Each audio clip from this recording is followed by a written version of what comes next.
that pretty well, didn't I?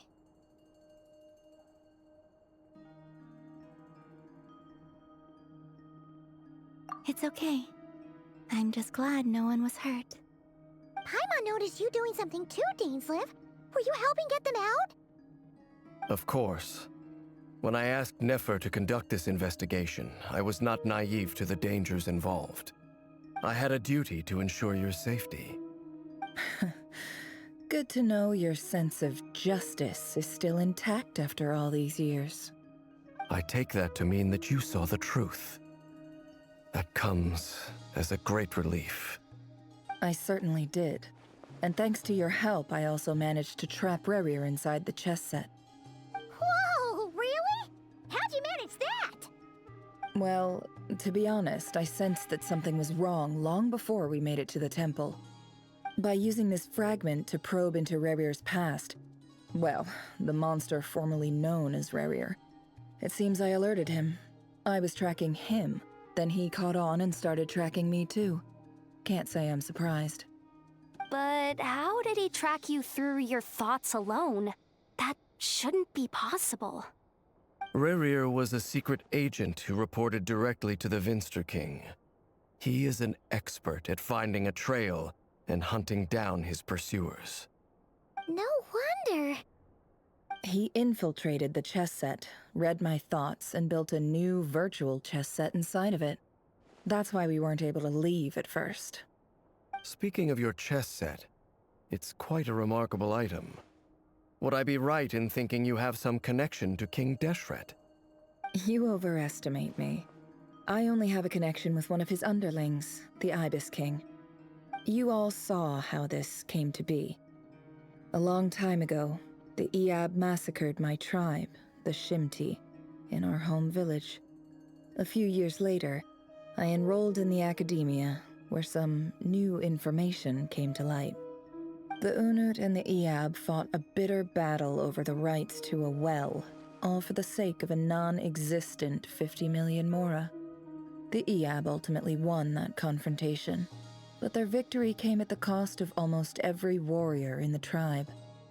The final blow to the Iab came at the victory feast, when an Unut assassin beheaded their chief right before my eyes. The remaining Iab fled and have been scattered to the winds ever since. Having gotten my revenge, I returned to my hometown, where to my surprise, the nearby temple was still standing.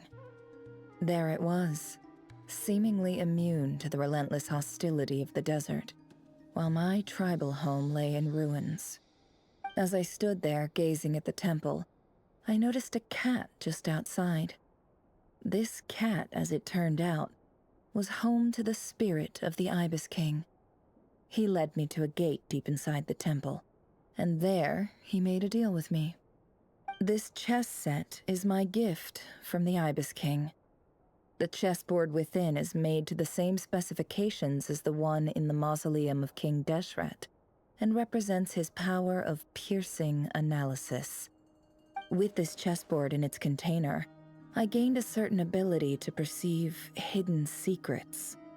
Now, you could conclude that the Ibis King simply wanted to give the people of this world the power to seek the truth, but I don't believe that's the full story. Every god plays favorites. Their hearts are as fickle as any human's, full of secrets, perversions, egotistical tendencies.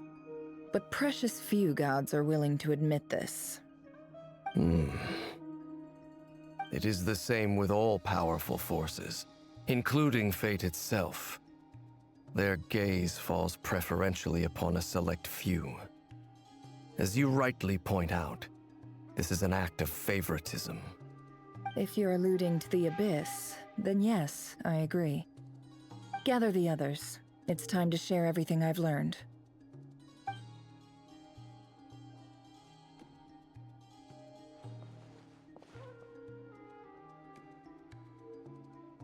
Thank you all for being here.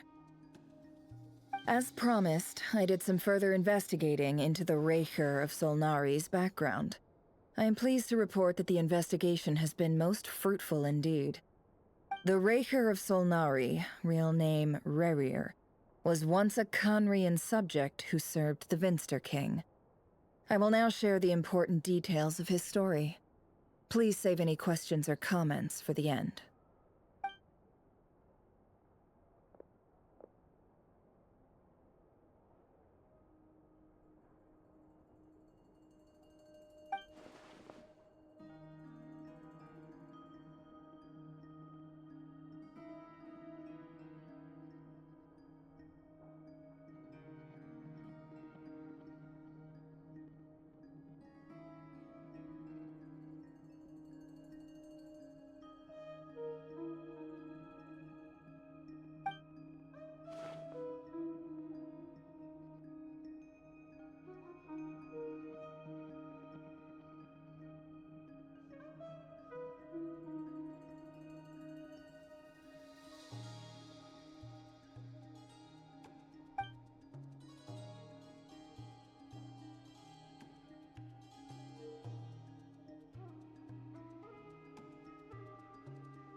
So that's why he's so obsessed with the moon. A tragic tale, to be sure. But it does not excuse his many transgressions. No matter how much Rerir suffered in the past, the fact remains that he is what we know today as the Wild Hunt, wreaking havoc upon innocent lives in Krai. He becomes more dangerous with each passing day. If left unchecked, it is simply a matter of time before all of Teyvat suffers the consequences. This is a threat that the Knights of Favonius cannot ignore. A question for Miss Columbina. Forgive me if this is presumptuous, but have you ever seen the spatial gateway that appeared in Rerir's memory? Never. But I have heard stories of something called the Moon Gate, and this seems to fit the description. Miss Lauma, any thoughts on this? In the lore of the Frost Moon Scions, the moon is believed to hold many secrets. Some sources speak of ancient knowledge, others of a gateway to the unknown. The term Moon Gate is one I have heard before. But as is the case with all of our legends, there are no records of any first-hand witnesses. We cannot know whether it truly exists. Then back to Miss Columbina. As a moon goddess yourself, do you have some idea of where the Moon Gate leads to? Not at this stage, sorry. I do hold the power of the Frost Moon, and my strength is recovering well. I can sense that the gate would open at my command, but... But there's more to the power of the Frost Moon than that? Yes. A moon goddess has the right to open the Moon Gate, since it is a path to the moon. But as never mentioned, holding open a spatial gateway takes a huge amount of power. And right now, I need to conserve my energy to fight the Rahier of Solnari. I'm afraid this is one mystery we may have to leave unsolved for now. I agree. Better to save your strength. But if you'll humor me for a moment, I have a bold conjecture of my own regarding the world beyond the gateway. I highly suspect that neither Tholindis nor Rerir made it through unscathed. The evidence pointing to this is the fact that the Rahier of Solnari exists in the form of countless fragments. With the abyssal power he wields, no ordinary foe can touch him, let alone tear him to shreds. And yet, the Wild Hunt proliferates wherever his scattered fragments lie, drawing hordes of monsters to many different locations across the land. So your theory is that Rerir was physically torn to shreds by some powerful force? Hence, why the Wild Hunt is a distributed phenomenon, rather than a unified one? Makes sense to me. Explains why the Wild Hunt is so pervasive, and why he's been trying to piece himself back together. He was whole to begin with, and he wants to be whole again. Without the power of the Abyss on his side, he almost certainly would have perished the moment he was torn apart. But the Abyss, much like a curse, has kept him alive. I could not agree more. The power of the Abyss is most surely a curse. It is a compelling explanation, and one that accords with my present understanding of Abyss creatures. Whether the life form in question is primitive or advanced, if a curse has extended its lifespan unnaturally, it will continue to survive in spite of everything. This raises some interesting questions. I will run some experiments and see if there is any validity to my suspicions. That being said, regardless of whether my research bears fruit, I would like to thank Miss Nefer for conducting such a thorough investigation. Already, it has greatly enriched my understanding of the entity we face. My pleasure, Mr. Albedo. I too hope that the information I have shared today proves useful as we look to formulate the next stage of our plan. Hey! What is it, Dainsleif? You look really upset! It's just... when I think of the man I once knew as Rerir, I struggle to understand why things had to turn out like this. The two of you used to be friends, didn't you? I don't know if these words will bring any comfort, but my heart goes out to you. Mine too. We can never know all the hows and whys of the way things are. The moon and stars are full of untold secrets and lies, and the skies are host to many more mysteries than these alone. Yet, none of that can begin to compare with the complexity of human life. Those are the first comforting words I've heard in a long time. Thank you, both. Well, I think this is a good place to end today's meeting. I'm sure Nefer needs some time to recover. She's been through an awful lot today. That's very thoughtful of you, Lama. Of course. Sounds good to me.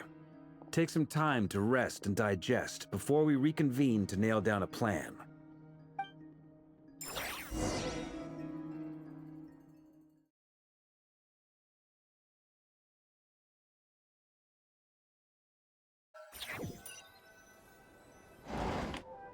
Hey, is this a bad time? Hope I didn't kill the conversation.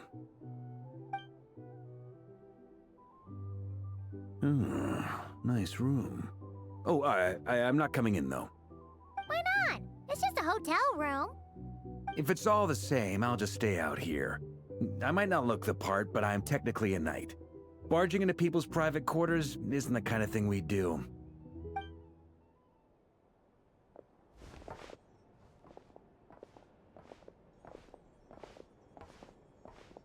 Anyway, Nefer went back to the curatorium to get some rest. But before she left, she shared some things with me that I thought you should be aware of. Firstly, although she managed to trap the Raker of Solnari inside her chess set, there's no guarantee that the power of the Ibis King is any match for one of the 5 sinners. Their powers are beyond our comprehension. It's only a matter of time before he finds a way to break out. We have to come up with a plan and take care of him before that happens. Honestly, Paimon figured that might be the case. So, how long have we got? Well, I asked her that same question. She talked for a long time, but for the most part, it seemed like she was trying to convince me how precious her chess set is. What a long and storied history it has. It felt like some kind of sales pitch, you know? The kind where you end up handing over Mora against your will? Anyway, after all that, she finally answered the question. 2 days, at most. 2 days? Holy moly! Can we even recruit enough help in that time? That remains to be seen. Which brings me to the second issue. Dainsleif is obviously conflicted about this whole thing. But given how little time we have, there's no way we can pull this off without his help. You have some history with him, right? Do you think maybe you could talk to him for us? Great. I appreciate it. All right, on to item 3. So, Albedo, Durin, and I put our heads together and came up with a plan. Can't promise it's gonna work yet, but at least it's a start. We figured we'd bounce the idea off you first. We'll explore it further once everyone's recovered. Oh, Paimon's dying to hear this. All right, so here's what we're thinking.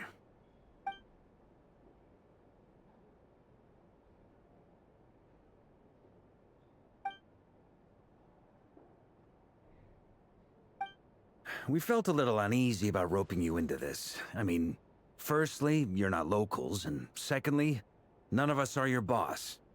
You're well within your rights to refuse if you so choose. Roping us in? Why would you even say that? We know the stakes here. It's all of us against the Rayher of Solnari, or none of us stand a chance.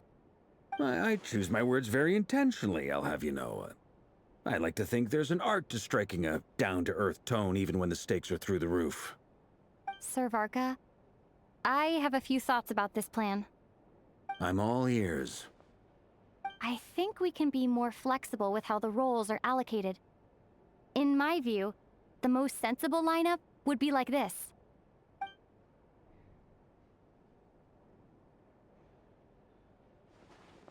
I see your point, yeah.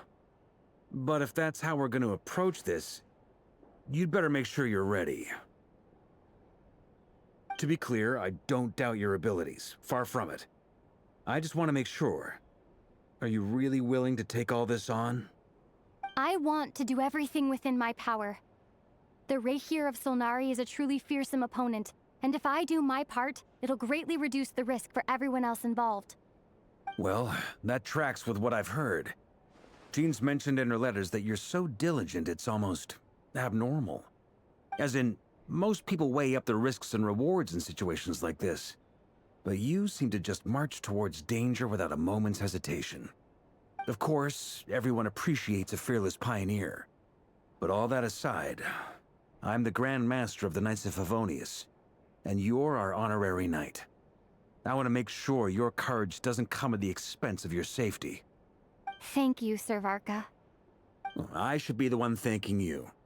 It means a lot to have you on board. I'll give some serious thought to your suggestions.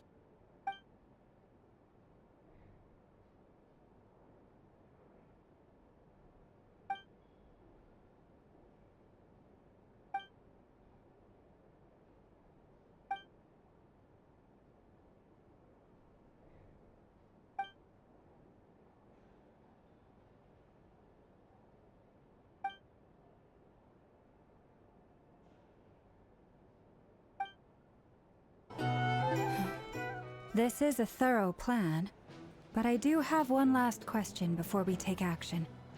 How can we be sure that our enemy won't leave the designated area?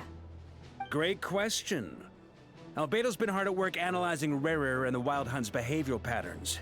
His conclusions are as follows. Firstly, from the earliest known confrontation until now, Rayher has never displayed any ability to manipulate the dimension of space. So it's unlikely he has any power in that domain. Secondly, he seems to have a particularly strong vendetta against our group. If we put him in a fight-or-flight situation, he'll choose to fight every time. Thirdly, finally, and most importantly, he is consumed by hatred, both for the moon and for his enemies. Turns out, we tick both of those boxes. We have a reincarnated moon in our ranks, and a spy who accessed his private memories without permission. He'll be baying for blood, not looking to escape. As someone who's had their fair share of interactions with the Wild Hunt, those all seem like valid observations to me. Understood. Then I will defer to the verdict of the group. Well, everyone, that's the plan in full detail.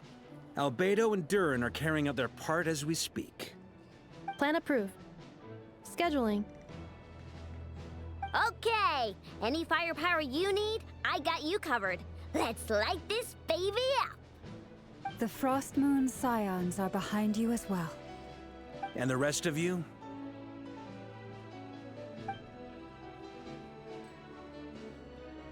No objections? All right, then it's settled. This is the plan we're going with. Next up, an old tradition of mine. Anyone who wants to back out, now's your chance. Wait, we can still back out of this? Everyone says things they regret, right? I don't want anyone feeling trapped because their mouth said yes before their brain had time to think things through. A very people-first approach. I hear that's common practice in the Knights of Favonius. Heh. Who'd you hear it from? D-Luke? Shh. We don't use people's real names at work. This contact will be known only as Owl, please and thank you. This plan can only work if everyone does their part. Flint's and I will absolutely support it. We shall indeed. You'll be glad you accepted our help. Also, you are the last person I expected to see here, Miss Dory. It's not often I get called Dory in a work context. My peers usually call me Lord Sangama Bay. So, the longer your name, the higher your net worth. Is that the idea here? In that case, Mr. Flint's here must be worth a fortune. That's right, I know your full name. It's... The walls are thin here. I'd appreciate you keeping that a secret. Okay, fine. Ugh, I'm actually only here as a favor for someone else. Do you have any idea how much it would cost to hire me otherwise? Whoa! Does this mean someone out there actually has the power to boss Dory around? It most certainly does not. We have a long-standing and mutually beneficial business partnership. She's actually the mom of a friend of yours. Said mom supplied me with a great little trinket, but now that lady's ruined everything. If I don't start building a little goodwill now, my whole business in Krai is gonna go down the drain! Okay. So what exactly is so special about this pendant? It's a lucky charm that a great mage made for me. We have a business relationship, and she was worried that something bad might happen to me. So, she wanted me to have something that can store power to protect myself with. I finally got it all fully charged up with Kuvaki, and then never went and used it all up at once! Never lost so big in my life! You're right. It was all my fault. I didn't mean to drain all the Kuvaki in the pendant, but I'll make it up to you. You will?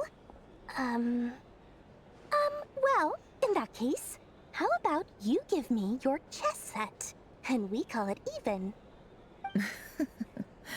I knew you'd say that. Well, it's yours if you want it. In fact, take it now, and I'll even throw in a free Raker of Solnari. Deal? You're putting me in a difficult position here. It's a very useful thing to have around, but I have a funny feeling it won't be around much longer. I guess we'll see in a couple of days. Looks like bankruptcy for me. Hey, don't be so pessimistic. See this through and you never know. You might find a new business opportunity on the other side.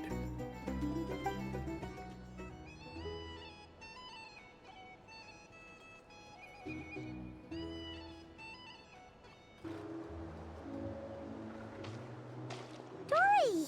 How are things going? Feeling ready? Oh, I was born ready. We only have 2 days. You think Lord Sangama Bay would let an opportunity like this slip by?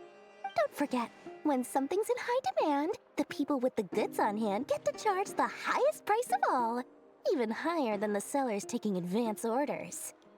Ta-da! See? It's right here! Oh, it's so pretty! Did you make it?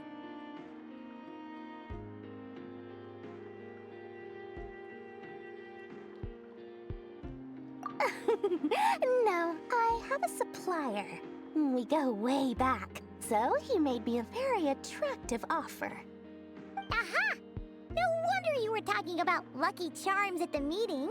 You've been getting Kave to make them for you. That's not the full story. It actually started a while back as a project between me and the Dendro Archon. Mage Alice once warned me that this world won't stay safe forever. There may come a day when everyone faces a great crisis. I passed this on to the Dendro Archon, and she secretly brought together a research team made up of Sumeru's top scholars to invent a technology that could keep people safe. I won't go into the details because it's all very complicated, but if you want to know more, you can ask the Dendro Archon about it sometime. Anyway, point being, it was the Dendro Archon who asked Kaveh to build this little contraption. As one of the top Kashara War talents, he was the obvious choice. Took him long enough. He stressed over it for ages. Must have gone through at least a dozen designs before producing a final product. But that's Kaveh for you. Marak delivered it to me a couple of days ago, along with a letter from Kaveh. Could I ask why I'm sending this technology to you? What's your proposed use case? Has it been approved by the relevant authorities? So nosy. My fault for sending him the research permit to begin with. Surely Nahida must have told him you were involved in this project. He was probably just nervous because you're always so secretive about your business. Could be, could be. Anyway, I just replied, let's hope there never has to be a use case, because it would involve grave danger. Fair enough. But it sounds like he was just being cautious. He probably felt responsible as the one who made it. Or maybe he was asking as a favor for his housemate. He's done that before. Not sure why, though. His housemate doesn't seem to really care that much about this kind of stuff. Either way, all's well that ends well. I'm just glad to finally have my hands on the product. I wouldn't want to be without it, given the potential dangers that lie ahead. Huh? What does that look mean? Paimon's just super surprised. This must be the first time we've ever seen you actually get serious about something.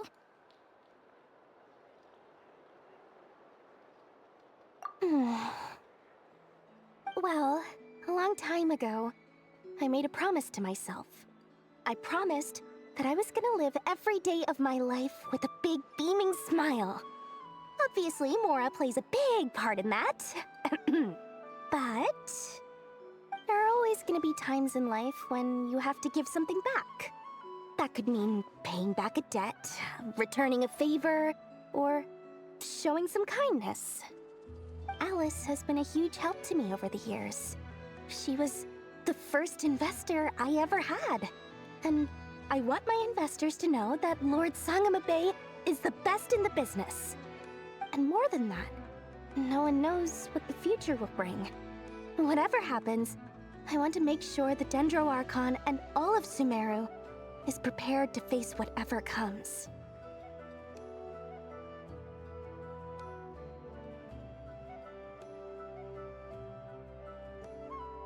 Oh, that?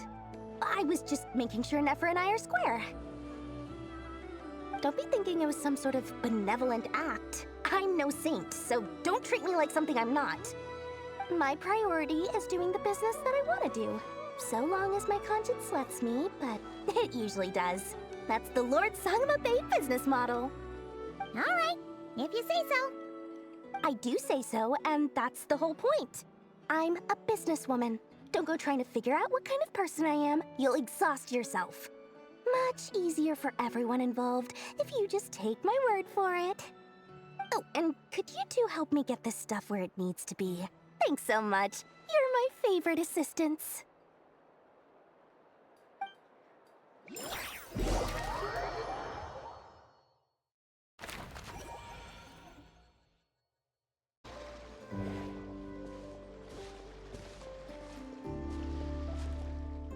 Traveler, Paimon, it's good to see you. Everything going smoothly over here? Sort of. As you're probably aware, Varka, Diren, and I captured some abyssal creatures from the Wild Hunt. Per the plan, we dissected and analyzed some samples of these creatures. The process went very smoothly. The findings, however, come with some troubling implications. What? You can actually dissect the Wild Hunt? That depends on your definition of Wild Hunt and dissection. Harmless, lifeless. These words are accurate descriptions. The Wild Hunt is an interesting phenomenon. In and of itself, it doesn't seem to possess anything akin to a human personality. But taken as a collective, the medium through which the Wild Hunt is summoned does appear to have a soul. Master griped a lot about the wise Horoptetyr, and seemed somewhat fascinated with the foul Certology. But she barely mentioned Rerir at all. I don't think that was because of his lower social standing, though. Anyway, it's a pity. I should like to hear her thoughts on the nature of the lifeform he has become today. It's a strange mix. The furious energy of an abyssal being channeled through a fractured physical existence. A consequence of being torn apart by an unknown power. Perhaps the only explanation for his survival in this state is that he sacrificed a degree of individuality in exchange for a continued existence. Oh, sorry. Once I get talking about interesting research, I have a tendency to go on indefinitely. Back to our research findings. Essentially, they confirm my hypothesis. Rerir's corpse is completely contaminated by the Abyss, and the effects are irreversible. You could think of this as Rerir in mutated form. But in my view, even that would be inaccurate. In reality, his whole being has been consumed by the Abyss. In other words, he is now nothing more than a manifestation of abyssal power. Unfortunately, at present, we have no means of completely eradicating abyssal power. Hence, we cannot fundamentally destroy the Reihir of Solnari either. Oh, that's terrible news! So, that's it? We can't defeat him? Not even if we get the power of the Three Moons? Miss Columbina's situation is a difficult one. She can never achieve wholeness when the world does not accept her presence. It's as if her creator banished her to a place she can never be accepted. It means she spends most of her energy just on her own survival. Given the circumstances, it's only natural to despair. But we must see this plan through to the end. Time to kick off the backup plan. Oh, Paimon almost forgot! This is for you. Dory asked us to bring it. Ah, how wonderful. Well, thank you for making the trip. Durin and I will be heading off shortly. I'm sorry I won't be there to protect you in person this time. Please be careful.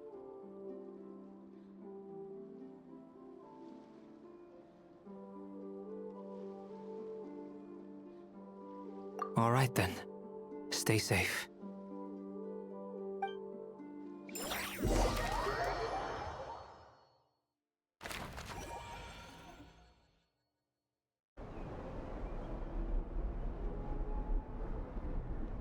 Miss Lauma, is everyone here? Yes. The fate of my flock is in your hands, Grandmaster Varka. Please keep them safe. My lady, what are you saying? Within the next 24 hours, we will face the biggest crisis the world has ever seen. This is not a burden that we deserve to bear, but I believe that we reap what we sow in this life. So I intend to act. I must do what I think is right. For me, that means fighting for the future of Krai. This gentleman is the Grand Master of the Knights of Favonius, Varka, Knight of Boreas. In my absence, please follow his lead. Hey, everyone. Guess I should introduce myself. Well, to start with, I know my way around a battlefield. Biggest strengths are honesty and hard-workingness. Anyway, point is, I don't intend to let Lauma down. I'm gonna do everything in my power to keep every last one of you safe and sound.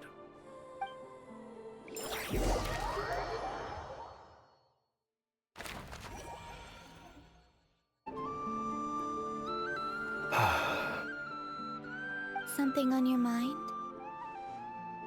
Miss Columbina, was it? I believe that's how the others addressed you. That's right. Names are funny things. Have you always been called Dainsleif? Yes. I take it your own name has a more complicated history. I have a different relationship with names than other people. To be honest, I'm not even sure that Columbina is my name. At least, not in the same way that Dainsleif is yours. But it's what everyone calls me, and I go along with it. A lot of my life has been that way. I get so used to things that I forget to question why they are so. I never used to think much about where names come from, or what they mean to people. Maybe something's wrong with me. You're different from other people. I sensed it the first time we met. You're more perceptive than most. I'm sure your long life and rich range of experience explains that. Do you ever find yourself missing Conria, Mr. Dainsleif? Difficult to answer. I have dreamed of the past many, many times. Sometimes I'm fighting tooth and nail.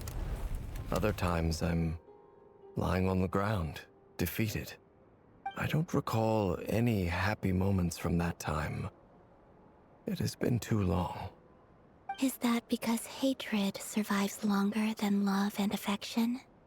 That would not be for me to say. I make no excuses for the grudges I bear. But whatever the reason, I remember little that was beautiful or sentimental. Thank you for your help with the Rerir situation. Without your efforts, I never could have learned the hidden truth of his story. You're welcome. I know he's your friend. Friend? He betrayed me. And I never really understood what he was going through in life. Some friendship, that is. Okay. So, do you plan to fight him with us? You see, you're torn. Now you know what really happened. You see the things he's done in a new light. I need some time. Of course. I completely understand. Anyone else in your position would feel conflicted too. Actually, I went through something similar myself recently. Something happened that changed my perspective on a situation. A situation I took for granted at the time, but now I feel very grateful for it. You mean the Harbingers who still support you, even though you've left the Fatui? Yes. I always thought they were only helping me because Harbingers are forced to work together. But then I abandoned them. A warrant was even put out for my arrest. And even now, they still support me. Which means I was wrong about them all along. Clearly, they view you as a friend. I feel a little guilty now. I regret not seeing her help for what it was, and not treasuring it. I see the guilt that you're feeling now, because I feel it too. Hopefully, talking about it will do us both some good. Have you noticed that the Traveler and Paimon are over there? I think they've been listening. Huh. Shall we say hello? Sure. Hello. Ah! They caught us!